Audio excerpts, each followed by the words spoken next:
What's happening, y'all? This is your boy OBB, the Diecast news guy, and welcome everybody to another, and I mean another, Diecast haul video for you guys, a NASCAR Diecast haul video from my good friends at Circle B Diecast, which, by the way, make sure to use that promo code OBBYT to get $5 off the shipping on your next purchase, but it's got to be $30 more because otherwise that shit's not going to work, and heck, where's the fun in that, am I right?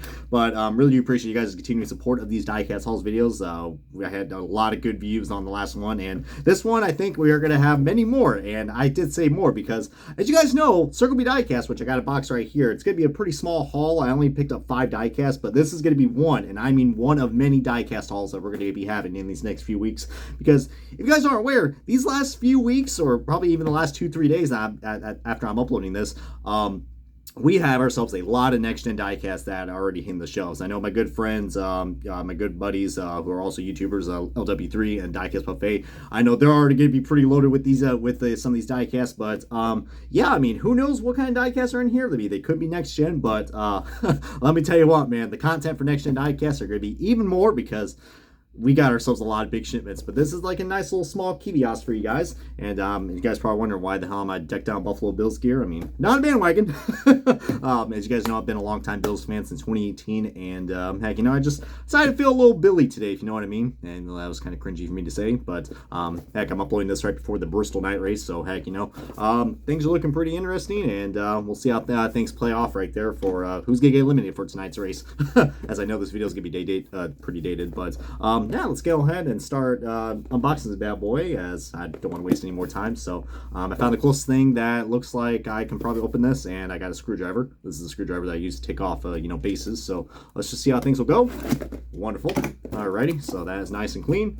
We rip that flap up, rip this other one right here. And you guys probably know what I'm about to do. We got ourselves these little things right here, the packing peanuts. You know, they're nice and squishy. And I don't recommend eating them. They might look like a cheese puff, but they definitely don't taste like one. So, whoop, there goes the none. As I literally just whacked myself in the head with my freaking big-ass hat.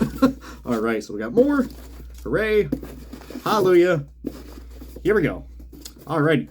So the first one we got right here is actually a diecast that has a foil number, so I was able to get this before the price increase, which I know a lot of people are not going to be too happy about that, but we got ourselves Brad Keselowski's a 2022 Fastenal Ford Mustang for RFK Racing. As you guys know, all the RFK cars for this year are going to have the foil number, and this one in particular looks really cool. I know you guys really appreciated my last Keselowski review, which was the dual win, which, by the way, I believe also the standard version of the College Generators car is now available in stock at Circle B Diecast, also in the metal chassis version. But now we're going to give you guys a nice little closer view, as I do apologize if the lighting's not too good. I mean, but you see right there, I mean, this blue really kind of goes well with what I'm wearing right now, guys. You guys, some nice blue in the foil number, which looks absolutely just immaculate. I mean, let me tell you what, this is probably one of the best Fastenal schemes that I've seen probably out to date. Especially this, guys. I mean, it kind of takes, like, I don't know, the color combination that you got, blue and black, from the College Generators car from last year, and then they applied it with the Fastenal scheme. But can't get enough of that foil number, man. It's got, like, it's like a nice indigo blue, if you know what I mean. But just really, really, really beautiful right there. So, my God, I mean, that is just another piece that I'm looking forward to give you guys a nice detailed diecast review on. All right, this next up. All right, you guys know me. When I show a driver that I like or I root for, I'm gonna call this, a major, and I mean a favorite driver alert. All right, but this is gonna be on one that I was really trying to find at Daytona and all the other tracks I went to, but finally got it in my hands. This is Ryan Blaney's 2022 Advanced Auto Parts. My God, I think he did save. He did save at the pump. Ford Mustang for Team Penske. Heck, the second Ryan Blaney release that we got for this diecast right here. I'm well aware that his Worth car is going to be available very soon, and we also got the metal chassis versions of the Pennzoil and the body armor cars. And if you're at Bristol, I believe both those cars are actually available in the ARC. So heck. But here is the Ryan Blaney car, guys. And one thing I'm kind of noticing as well, guys, is that this car actually has it has like a metallic finish to it, guys. It's kind of hard to tell, but that's what the detail review is for. But if you look where the yellow is, guys, it's like sparkly, like a metallic finish. So that's a really cool feature that I did not expect to see on a Penske diecast. It also looks like it has a matte finish to it as well, or I think that's just how, I don't know, it kind of looks like this diecast is not as glossy as the others, but it has a nice matte finish. A matte finish with the metallic decals. That's really interesting, guys. But I'm really growing on this scheme, guys. I mean, I kind of hope they make another version of this car, which they are making a Checkers Records 124 scale version of his Daytona car with the red foil number. It's a shame they couldn't make the 164 of that because, you know, Checkers Records, man, that's gonna be, you know, interesting. But yeah, what a cool paint scheme, guys. Really cool. I think when they announced this paint scheme, it was during like it was during like a NHL Hurricane game, if I'm not mistaken. So hey, how about that, guys? Or the Canes game. You guys know me. I don't watch too much NHL, so I probably already butchered that. But yeah, that is really cool, guys. I really love this Ryan Blaney car, guys. Again, I'm not a big fan of the rims. I mean, the rims definitely look kind of cheapish. Wish they kind of toned down on that chrome, but you know what, man? It's not looking too bad at all. So I really do love that Ryan Blaney car. All right, we got 3 more to showcase right here. All right, and the next up, we got ourselves, oh, this is a nice diecast. I did not go to the first race of this, but I went to the second race of this.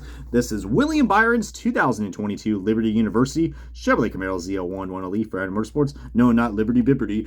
This is Liberty University. And let me tell you what, guys, this is a scheme that I did not think I was going to like at first. But you know what, man? Actually seeing it in diecast form, I have to admit that this is actually a car that it started growing to me. I mean, it's always a beautiful car when you have flames on a 24 car. But it's just weird not seeing it, the Exalta sponsorship on this car. But here is the William Byron car right here. I have a deep good feeling on the tip of my forehead that we're going to see this in a future NASCAR Authentics way because it's William Byron. The only thing I'm probably not liking about this car, I mean, as you guys can see, that this is the same paint scheme that he won at the first Atlanta race with the reconfiguration. So yeah, I mean, I was probably going to wait on this car until the race version come out because we are getting a lot of race version diecasts that are coming out, including Joey Logano's LA Coliseum win. So looking forward to get that car when it you know, ships out to my doorstep from Circle B Diecast. And by the way, this is where I got all my next gen diecasts from Circle B, and these things are selling, man. These things are selling. They also have William Byron's Valvoline car in stock if you guys want to get that, also in the metal chassis version. But yeah, really unique looking paint scheme, guys.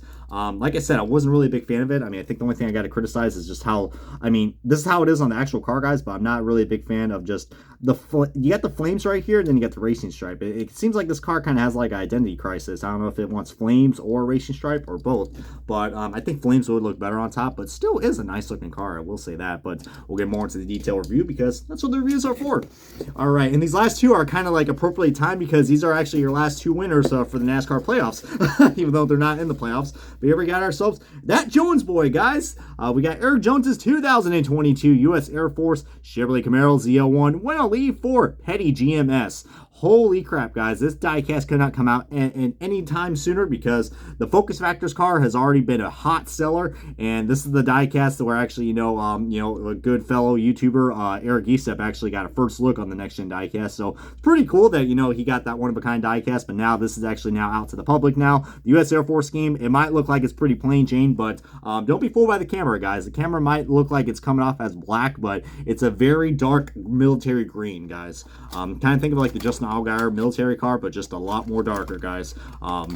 As you say, it's very incognito, or, you know, very robust. But here is the Air Jones car, and pretty interesting that they also do have like special. I didn't know Petty GMS actually has the these had the same rims as the Hendrick cars. So how about that? That's pretty cool. I mean, they are both Chevrolet teams, but yeah, really nice, guys. I really do love this Air Jones diecast. I mean, the Focus Factors car is definitely, I think, a little bit better, but you guys know me, I'm a big fan of the military schemes, and this one right here, it's really cool. It's got like, I don't know, like the sheet metal rivets, I think, on the side. It's supposed to represent like a tank or an airplane or something like that. Probably an airplane because, you know, it's the Air Force after all.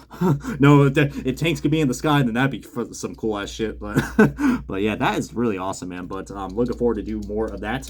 And the final diecast that we got, as we're gonna go for the grand finale, we got more packing peanuts. Yay, packing peanuts. I wonder if I get one to land on top of my head. I look like an idiot. All right, there we go. All right, my aim is really off today. All right, and we got ourselves a box. See ya. So I nearly just kabooshed my freaking, you know, face right there for a second. But last diecast to show you guys is probably going to be one that's very controversial, not only because of the driver, but also of why this car is mounted on a base. This is Bubba Wallace's 2021. Yes, I got a 2021 car. How about that? McDonald's Talladega First Cup win, Toyota Camry for 2311 Racing. Yeah, and you guys, I'm saying that this car is controversial not because it's a rain win, but this car is mounted on a base. Now you guys are probably thinking I'm punking you, but I first saw this car actually when they had it released at Atlanta, and I kind of forgot about posting it, but apparently, yeah, all McDonald's diecasts from now on, and we're probably not going to see any McDonald's diecast in NASCAR Authentics because of this, are going to be mounted on a base. Now, as you guys know, bases usually are mounted on 1/64 scale diecast if it has to do with like alcohol sponsorship or or energy drinks. But McDonald's, you're like, it's a fast food restaurant. Why the hell? I mean, is fast food companies are going to start doing this shit now? I mean, we know fast food is not good for you, but like, apparently McDonald's says that they purposely requested their diecast, especially 1/64 scales, because you guys know 1/64 scale diecasts are marketed for, a younger audience, in quotation marks, because, there are adult collectibles in the 1/64s as well, like the metal chassis diecast, but they wanted to have their diecast mounted on bases because, because of choking hazards, because I guess kids are going to look at this diecast and be like, hey, you know what? McDonald's is nice and scrumptious to eat. I'm going to go eat the diecast. Apparently that's their ideology, so I don't know. It seems just kind of redundant because how many McDonald's diecasts have we had before? Unless we had some sort of incident, I guess, last year or so, where, I don't know, a kid looked at the bright, beautiful car and said, oh, I'm going to eat this. So not quite sure what their mindset was right there. I mean, I kind of get it, but it is kind of weird to say it the least. So it kind of sucks that, if anybody who's a Bubba Wallace fan or a Kurt Busch or Ty Gibbs fan, you're going to have a McDonald's diecast on a base, which really sucks. But even this year's as well, guys, the 2022 diecast, which is actually available and out of stock right now at Circle B Diecast.